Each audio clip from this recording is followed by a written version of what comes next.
Welcome back to wing back stories. ഇന്ന് നമ്മൾ discuss ചെയ്യുന്നത് ഇന്നലെ ലിവർപൂളും മാഞ്ചസ്റ്റർ യുണൈറ്റഡും തമ്മിൽ ആൻഫീൽഡിൽ നടന്ന മത്സരത്തെക്കുറിച്ചാണ്. അങ്ങനെ നീണ്ട 9 വർഷത്തിന് ശേഷം യുണൈറ്റഡ് ആൻഫീൽഡിൽ ജയിച്ചിരിക്കുകയാണ്. ഇപ്പോൾ കഴിഞ്ഞ വർഷങ്ങളിലും എല്ലാം നല്ല രീതിയിലൊരു പ്രകടനം യുണൈറ്റഡ് പുറത്തെടുത്തിട്ടുണ്ടായിരുന്നു. സമനില എന്നുള്ളൊരു സിറ്റുവേഷൻ വരെ എത്തിയിട്ടും അവർക്ക് കയ്യകലത്ത് വിജയം നഷ്ടപ്പെടുന്നതാണ് കണ്ടിട്ടുണ്ടായിരുന്നത്.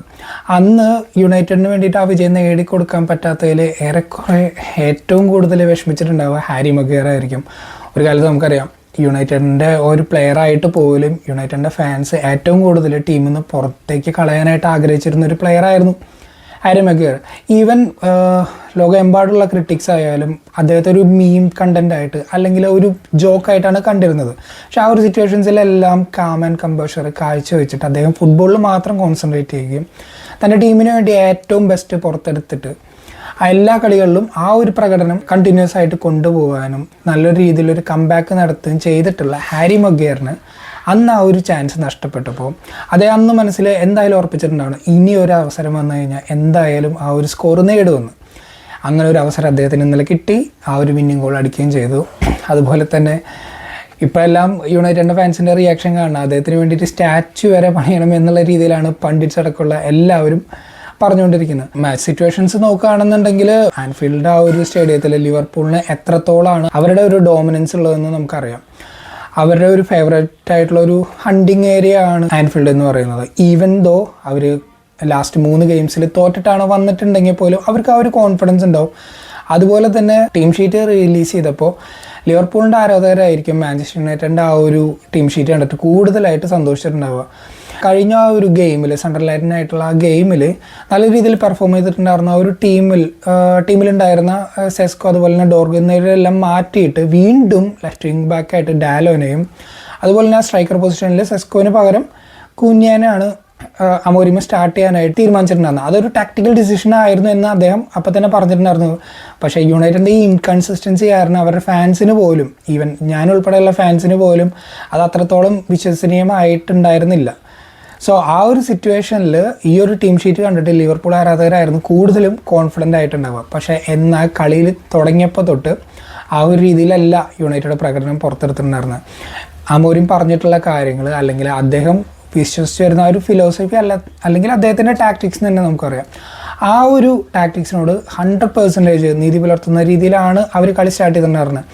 എന്തുകൊണ്ടാണ് സെസ്കോനെ സ്റ്റാർട്ട് ചെയ്യാത്തത് എന്നുള്ളതിനുള്ളൊരു ഒരു മറുപടി പറഞ്ഞിട്ടുണ്ടായിരുന്നത് ലിവർപൂളിൻ്റെ ഡിഫൻസിൽ കൊനാട്ടെ അതുപോലെ തന്നെ വാൻ ഡൈക്ക് എന്നുള്ള 2 ബിഗ് ആയിട്ടുള്ള 2 ഡിഫൻഡേഴ്സ് ഉണ്ട്. സോ ഏരിയൽ ഡുവൽസ് വോൺ ചെയ്യാന്ന് പറയുന്നത് ഒരു 50-50 എന്ന് പറയാൻ പറ്റില്ലെങ്കിൽ പോലും ഒരു 30-70 എന്നുള്ളൊരു സിറ്റുവേഷൻസിൽ മാത്രമേ അത് വോൺ ചെയ്യാനായിട്ട് പറ്റുള്ളൂ. സോ ആ ഒരു സിറ്റുവേഷൻസിൽ ഫസ്റ്റ് ബോൾ അങ്ങോട്ടേക്ക് കൊടുത്തു കഴിഞ്ഞിട്ടുണ്ടെങ്കിൽ എന്തായാലും യുണൈറ്റഡിന് അത് വിൻ ചെയ്യാൻ പറ്റില്ല. So second and third ball win ചെയ്തിട്ട് അവർക്കെതിരെ ആ ഒരു കൂടുതൽ അറ്റാക്ക് അവരുടെ ആ ഒരു ഹാഫിൽ തന്നെ അങ്ങോട്ടും ഇങ്ങോട്ടും പാസ് എല്ലാം ക്രിയേറ്റ് ചെയ്ത് ചാൻസസ് ക്രിയേറ്റ് ചെയ്യാൻ എന്നുള്ളൊരു ടാക്ടിക്സിലാണ് യുണൈറ്റഡ് കളി സ്റ്റാർട്ട് ചെയ്തിട്ടുണ്ടായിരുന്നത്. കളിയുടെ ആദ്യത്തെ മിനിറ്റിൽ തന്നെ അത് സക്സസ് ആവുന്നത് നമ്മൾ കണ്ടു. എങ്ങനെയാണെന്ന് വെച്ചിട്ടുണ്ടെങ്കിൽ ഇതേപോലെ തന്നെ കളി സ്റ്റാർട്ട് ചെയ്തു. ലിവർപൂളിൻ്റെ ഹാഫിലേക്ക് ഒരു ലോങ് ബോൾ വന്നിട്ടുണ്ടായിരുന്നു. അതിന് വാൻ ഡൈക്കിൻ്റെ കൂടെ ചാടിയിട്ടുണ്ടായിരുന്ന എംബോമാണ്. നമുക്കറിയാം വാൻ ഡൈക്ക് എംബോമ തമ്മിലുള്ള എത്രയാണ് ഡിഫറൻസ്, ഹൈറ്റ് ഡിഫറൻസ് ഉള്ളതെന്നുള്ളത്. പക്ഷെ അവരുടെ കൂടെ മെക്കാലിസ്റ്റർ കൂടി ചാടിയിട്ടുണ്ടായിരുന്നു. സോ ഈ ഒരു 3 പേരുടെ നിന്നും ബോൾ വിൻ ചെയ്ത് ബോൾ ഹെഡ് ചെയ്തത് വാൻ ഡൈക്കായിരുന്നു. പക്ഷെ അത് വന്ന് വീണത് ഫെർണാണ്ടസിൻ്റെ കാലിലേക്കായിരുന്നു. ആ ഒരു ബോൾ അപ്പം തന്നെ ബ്രൂണോ റൈറ്റ് വിങ്ങിലൂടെ അറ്റാക്കിലേക്ക് പോയിക്കൊണ്ടിരിക്കുന്ന അമാദിലേക്ക് കൈമാറുകയും ആ ഒരു ബോൾ അമാദ് ക്യാരി ചെയ്ത് പോയിട്ട് ആ നമ്മൾ പറഞ്ഞല്ലോ വാൻ ഡൈക്കും മെക്കാലിസ്റ്ററും എംബൂമും തമ്മിലുള്ള ആ ഒരു ചലഞ്ചിൽ 2 താരങ്ങൾ വീണ് പോയിട്ടുണ്ടായിരുന്നു. ഒന്ന് മെക്കാലിസ്റ്ററും അതുപോലെ തന്നെ എംബൂമ്. മെക്കാലിസ്റ്ററിനെ ഒരു ഹെഡ് ഇഞ്ചറിയാണ് പറ്റിയിട്ടുണ്ടായിരുന്നത്. അവരുടെ തന്നെ ക്യാപ്റ്റൻ്റെ കൈ കൊണ്ടിട്ടാണ് ആ ഒരു ഹെഡ് ഇഞ്ചറിയും പറ്റിയിട്ടുണ്ടായിരുന്നത്. പക്ഷേ ആ ഒരു വീണെടുക്കുന്ന സിറ്റുവേഷൻസിലും എംബൂമയും വീണ് പോയിട്ടുണ്ടായിരുന്നു. ആ വീണെടുക്കുന്ന സിറ്റുവേഷൻസിലും അദ്ദേഹം എണീറ്റിട്ട് ആ ഒരു റണ്ണ് നടക്കുകയാണ്. ഗോൾ അടിക്കാനുള്ള അദ്ദേഹത്തിൻ്റെ ആ ഒരു അറ്റാക്കിംഗ് പ്രവണത അദ്ദേഹം അവിടെ കാണിച്ചു വയ്ക്കുകയാണ്. ബോക്സിലേക്ക് ക്രാഷ് ചെയ്ത് വരികയും അതിൻ്റെ ആ ബോൾ റിസീവ് ചെയ്തതിനു ശേഷം 1 ടച്ച് ഫിനിഷാണ് അദ്ദേഹം ചെയ്തിട്ടുള്ളത്.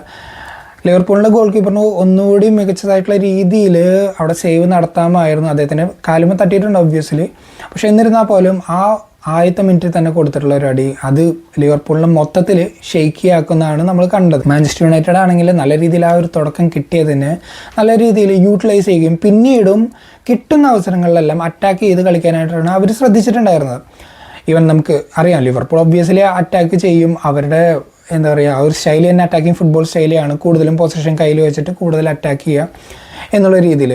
യുണൈറ്റഡ് ആണെങ്കിൽ ഒരു കംപ്ലീറ്റ്ലി ലോ ബ്ലോക്കിൽ പോകാതെ ഒരു മിഡ് ബ്ലോക്കിൽ നിന്നിട്ടുള്ള ഒരു ഡിഫെൻഡിങ് കാര്യങ്ങൾ ചെയ്യുക, അതുപോലെ തന്നെ കൗണ്ടർ അറ്റാക്ക് ചെയ്യാൻ പറ്റുന്ന സിറ്റുവേഷൻസിൽ കൗണ്ടർ അറ്റാക്ക് ചെയ്യുക, അത് ലിവർപൂളിൻ്റെ ഡിഫൻസിനെ നല്ല രീതിയിൽ സ്ട്രെച്ച് ചെയ്യുക എന്നുള്ളൊരു ഉദ്ദേശത്തിലാണ് അവരും സ്റ്റാർട്ട് ചെയ്തിട്ടുണ്ടായിരുന്നത്. അതുപോലെ തന്നെ സെൻ ലെവൻസിനാണെങ്കിലും ഒരുപാട് ലോങ് ബോൾസാണ് അദ്ദേഹം ഡെലിവറി ചെയ്തിട്ടുണ്ടായിരുന്നത്. അദ്ദേഹത്തിന് അറിയായിരുന്നു അത് വിൻ ചെയ്യാനായിട്ട് അവിടെ ആളില്ലെങ്കിൽ പോലും second and third ball win ചെയ്യാനായിട്ടുള്ള കെൽപ്പുള്ള പ്ലെയേഴ്സ് അവിടെ ഉണ്ട്. അത് കുഞ്ഞ്, മൗണ്ട്, എംബോമ ഇതുപോലുള്ള താരങ്ങളെല്ലാം ബോൾ ക്യാരി ചെയ്യാനും ബോൾ ഹോൾഡപ്പ് ചെയ്യാനായിട്ടുള്ള കഴിവുള്ള താരങ്ങളാണ്. അപ്പോൾ അങ്ങനെ യുണൈറ്റഡ് ആദ്യത്തെ ഗോൾ നേടുകയാണ്. സോ അവർ സ്റ്റണ്ണായിരിക്കുന്ന ഒരവസ്ഥയിൽ, അത് എന്തുകൊണ്ടാണെന്നാൽ കഴിഞ്ഞ 3 മത്സരങ്ങളും തോറ്റിട്ടാണ് ലിവർപൂൾ ഈ ഒരു കളിയിലേക്ക് വന്നിട്ടുണ്ടായിരുന്നത്. സോ അവർ ടോട്ടലി സ്റ്റണ്ണായി പോവുകയാണ്. ഇന്ന് അവർക്ക് 1-2 അവസരങ്ങൾ കിട്ടി, ഗാക്പോ അത് ക്രിയേറ്റ് ചെയ്യുന്നതായിട്ടും കണ്ടു. പക്ഷേ അദ്ദേഹത്തിന് ആ ഒരു ഗോളിലേക്ക് കറക്റ്റായിട്ട് ക്ലിനിക്കലായിട്ട് ഫിനിഷ് ചെയ്യാനായിട്ടുള്ള ഒരു പാത്ത് അവിടെ കാണുന്നുണ്ടായിരുന്നു. അദ്ദേഹം മത്സരത്തിൽ എനിക്ക് തോന്നുന്നു 3 തവണയോളം വുഡ് വർക്കിലേക്ക് ഹിറ്റ് ചെയ്തിട്ടുണ്ട്. പക്ഷേ അദ്ദേഹത്തിന് ആ ഒരു കൺവേർഷൻ കൊണ്ടുവരാനായിട്ട് പറ്റിയിട്ടുണ്ടെങ്കിൽ ലക്കും യുണൈറ്റഡിനെ നല്ല രീതിയിൽ ഫേവർ ചെയ്യുന്നത് കണ്ടു. അതുപോലെ തന്നെ സെൻ ലാമിൻസിനും നമ്മൾ ക്രെഡിറ്റ് കൊടുക്കേണ്ടതുണ്ട്. 1-2 സിറ്റുവേഷൻസിൽ അദ്ദേഹം നല്ല രീതിയിൽ ആ ബോളിനെ കൺട്രോൾ ചെയ്യാനും ബോക്സിൽ പൊങ്ങി വരുന്ന ബോളെല്ലാം പിടിച്ചെടുക്കാനായിട്ടൊക്കെ അദ്ദേഹം ശ്രമിച്ചിട്ടുണ്ടായിരുന്നു. സോ ഈ ഒരു രീതിയിലൊരു അങ്ങോട്ടും ഇങ്ങോട്ടും നല്ല രീതിയിൽ അറ്റാക്കോടെയാണ് ഫസ്റ്റ് ഹാഫ് കടന്നു പോയത്. അതിനുശേഷം സെക്കൻഡ് ഹാഫിലേക്ക് വരുമ്പോൾ കംപ്ലീറ്റ്ലി യുണൈറ്റഡിനെ ഔട്ട് ക്ലാസ് ചെയ്യുന്ന രീതിയിൽ ലിവർപൂൾ കംപ്ലീറ്റ്ലി അറ്റാക്കിലേക്ക് കിടക്കുകയായിരുന്നു. അവർ നിരന്തരം അറ്റാക്ക് ചെയ്തുകൊണ്ടിരുന്നു. ഈവൻ ഒരു 75-ാമത്തെ മിനിറ്റിലാണ് അവരെത്രയും അറ്റാക്ക് ചെയ്തിട്ട് പോലും 75-ാമത്തെ മിനിറ്റിലാണ് അവർക്കൊരു ഷോട്ട് ഓൺ ടാർഗറ്റ് അടിക്കാനായിട്ട് പറ്റിയത്. അതിനിടയ്ക്ക് 2 ടീമുകളും സബ്സ്റ്റിറ്റ്യൂഷൻസ് കാര്യങ്ങളെല്ലാം കൊണ്ടുവന്നിട്ടുണ്ടായിരുന്നു. ഫസ്റ്റ് ഹാഫിൽ നല്ല രീതിയിൽ ഓടി കളിച്ചുകൊണ്ട് തന്നെ കസമീറോക്കെ, അദ്ദേഹം ഇൻ്റർനാഷണൽ മാച്ചിൽ 2 ഗെയിംസും കളിച്ചിട്ട് വരുന്ന ഒരു പ്ലെയർ ആയിരുന്നു. അദ്ദേഹത്തിന് റെസ്റ്റ് കൊടുക്കാനായിട്ട് ഉഗാർത്തേനെ ഇറക്കിയിട്ടുണ്ടായിരുന്നു അമോറിം. അതുപോലെ തന്നെ സെസ്കോനെ ഇൻട്രൊഡ്യൂസ് ചെയ്തിട്ടുണ്ടായിരുന്നു. സോ ഇത്തരം ചേഞ്ചസ് യുണൈറ്റഡ് ചെയ്തിട്ടുണ്ടായിരുന്നു. ലിവർപൂൾ ആണെങ്കിൽ കംപ്ലീറ്റ്ലി അറ്റാക്കിംഗ് ചേഞ്ചാണ് ചെയ്തത്. വിയറ്റ്സിനെ കൊണ്ടുവന്നു, അതുപോലെ എക്കിറ്റക്കെ, കർട്ടിസ് ജോൺസ് ഇതുപോലുള്ള താരങ്ങൾ അവരും കൊണ്ടുവന്നിട്ടുണ്ടായിരുന്നു. എക്കിറ്റക്കെ വന്ന വഴിക്ക് തന്നെ അദ്ദേഹത്തിൻ്റെ ഇൻറ്റൻഷൻ നല്ല രീതിയിൽ കാഴ്ചവെച്ചൊരു 2-3 ഷോട്ടുകൾ അദ്ദേഹം അടിക്കുന്നുണ്ട്. ഓൺ ടാർഗറ്റ് ആയിരുന്നില്ല, പക്ഷേ ഓഫ് ടാർഗറ്റ് ആയിരുന്നു. എന്നിരുന്നാൽ പോലും ഫിയേഴ്സ് ആയിട്ടുള്ള ഷോട്ടുകളായിരുന്നു അദ്ദേഹത്തിൻ്റെ ഭാഗത്ത് നിന്ന് കാണാൻ പറ്റിയിട്ടുണ്ടായിരുന്നത്. അവരുടെ നമ്പർ 9 ആയിട്ടുള്ള ഇസാക്കിന് കാര്യമായിട്ടൊന്നും ചെയ്യാനുണ്ടായിരുന്നു. ഫസ്റ്റ് ഹാഫിലാണെന്ന് തോന്നുന്നു ഒരു ബോള് ത്രൂ ബോളിൽ അദ്ദേഹത്തിന് ഒരു ഷോട്ട് ഉതിർക്കാൻ പറ്റി. പക്ഷെ അത് ലെമൻസ് സേവ് ചെയ്യുന്നതായിട്ടാണ് കണ്ടത്. അല്ലാതെ മറ്റു രീതിയിൽ നല്ല രീതിയിലൊന്നും കോൺട്രിബ്യൂട്ട് ചെയ്യാനായിട്ട് ഇസാക്കിനും പറ്റിയിട്ടുണ്ടായിരുന്നില്ല. സോ ഇങ്ങനെ മത്സരം കടന്നു പോയിട്ട് 75-ാം മിനിറ്റിൽ അവരുടെ ആ ഒരു first shot on target, second ഹാഫിലെ ഫസ്റ്റ് ഷോട്ട് ഓൺ ടാർഗറ്റ് വന്നതിന് ശേഷം 78-ാമത്തെ മിനിറ്റിലാണ് അവർ ഗോൾ അടിക്കുന്നത്. ആ ഗോള് യുണൈറ്റഡിൻ്റെ ആ ബോക്സിൻ്റെ ഏരിയയിൽ ഇതിലൊരു കെയോസ് ക്രിയേറ്റ് ആവുകയാണ്. യുണൈറ്റഡിന് ബോൾ ക്ലിയർ ചെയ്യാൻ പറ്റുന്നില്ല അവിടെ നിന്ന്. അങ്ങനെ ആ ബോൾ ലെഫ്റ്റ് വിങ്ങിൽ കിയേസയിലേക്ക് എത്തുകയാണ്. കിയേസ സബ്ബായിട്ട് വന്നിട്ടുണ്ടായിരുന്നു സലയ്ക്ക് പകരം. കിയേസയിലേക്ക് എത്തുകയാണ്. കിയേസ ആ ബോൾ 6 യാർഡ് ബോക്സിലേക്ക് കൊടുക്കുമ്പോൾ അവിടെ ആദ്യം അറ്റാക്ക് ചെയ്തിട്ടുണ്ടായിരുന്നത് ഗാക്പോ ആയിരുന്നു. ഒരുപാട് അറ്റംപ്റ്റ് ഗാക്പോ നടത്തിയിട്ടുണ്ടെങ്കിലും അതൊന്നും ഗോളാക്കാൻ ഗാക്പോക്ക് സാധിച്ചിട്ടുണ്ടായിരുന്നില്ല. നമ്മൾ മത്സരം കഴിഞ്ഞ് നോക്കുമ്പോൾ United as A team create ചെയ്ത എക്സ്ചേഞ്ചൊക്കെ കൂടുതൽ ഗാക്പോ ഒറ്റയ്ക്ക് ക്രിയേറ്റ് ചെയ്തിട്ടുണ്ടായിരുന്നു. പക്ഷേ അദ്ദേഹത്തിന് അത് കൺവേർഷൻ ചെയ്യാനായിട്ടുള്ള പറ്റിയിട്ടുണ്ടായിരുന്നില്ല. പക്ഷേ ഈ ഒരു അവസരത്തിൽ അദ്ദേഹം ഗോൾ നേടുകയാണ്. പിന്നെ നമുക്കറിയാലോ, അവർ ഈ ഒരു സീസണിൽ കണ്ടുവരുന്ന ഒരു പ്രവണത എന്ന് പറഞ്ഞാൽ അവർ ലാസ്റ്റ് മിനിറ്റിൽ ഗോളുകൾ നേടിയിട്ട് മത്സരങ്ങൾ വിജയിച്ച് പോരുന്നതായിരുന്നു തുടക്കത്തിലെ മത്സരങ്ങളിലെല്ലാം കണ്ടുവരുന്നത്. അത് തന്നെ അവർ റിപ്പീറ്റ് ചെയ്യുമോ, അതുപോലെ തന്നെ യുണൈറ്റഡ് മെൻറ്റാലിറ്റി കാഴ്ചവെക്കാതെ കൊളാപ്സായി പോവുമോ. അതായത് ഒരു ഗോൾ അവർ തിരിച്ചടിച്ച സ്ഥിതിക്ക് എന്തായാലും ലിവർപൂൾ അവിടെ നിന്ന് അറ്റാക്ക് ചെയ്യും. ആൻഫീൽഡിലെ ക്രൗഡ് നല്ല രീതിയിൽ അവർ സപ്പോർട്ട് കൊടുക്കുന്നതോടുകൂടി അറ്റാക്ക് ചെയ്യാനായിട്ടുള്ള ഒരു ഊർജ്ജം കൂടി കിട്ടും എന്നുള്ളത് യുണൈറ്റഡിനും അറിയായിരിക്കും. മുന്നേ ഉള്ള മത്സരങ്ങളിലെല്ലാം നമ്മൾ കണ്ടിട്ടുണ്ടായിരുന്നു യുണൈറ്റഡ് അവിടെ ക്രംപിളായി പോവുകയും മിസ്റ്റേക്സ് ഒരുപാട് വരുത്തുകയും അതുപോലെ തന്നെ ഗോൾ കൺസിഡർ ചെയ്യുകയും ആണ് ചെയ്യാറുള്ളത്. പക്ഷേ ഈ ഒരു അവസരത്തിൽ യുണൈറ്റഡ് ആ ഒരു കമ്പോഷർ കാഴ്ചവെക്കുകയാണ്. ഡിഫൻസ് അവർ നല്ല രീതിയിൽ മെയിൻറ്റെയിൻ ചെയ്തു. 1-2 എറേഴ്സ് എല്ലാം വന്നിട്ടുണ്ടായിരുന്നു. ബ്രൂണോ ഒക്കെ സെക്കൻഡ് ഹാഫ് ഒരു പകുതിയോടായപ്പോൾ തന്നെ അദ്ദേഹത്തിൻ്റെ തന്നെ ഇഷ്ടം പോലെ മിസ് പാസസ് വന്നിട്ടുണ്ടായിരുന്നു. അമോരും അത് കണ്ടിട്ടുണ്ടോ ഇല്ലെന്ന് പോലും നമുക്ക് അറിയണ്ടായിരുന്നില്ല. അദ്ദേഹത്തിന് ആ ഒരു സമയത്ത് സബ്സ്റ്റിറ്റ്യൂട്ട് ചെയ്യേണ്ടതായിരുന്നു, പക്ഷേ അത് അമോരും ചെയ്തില്ല.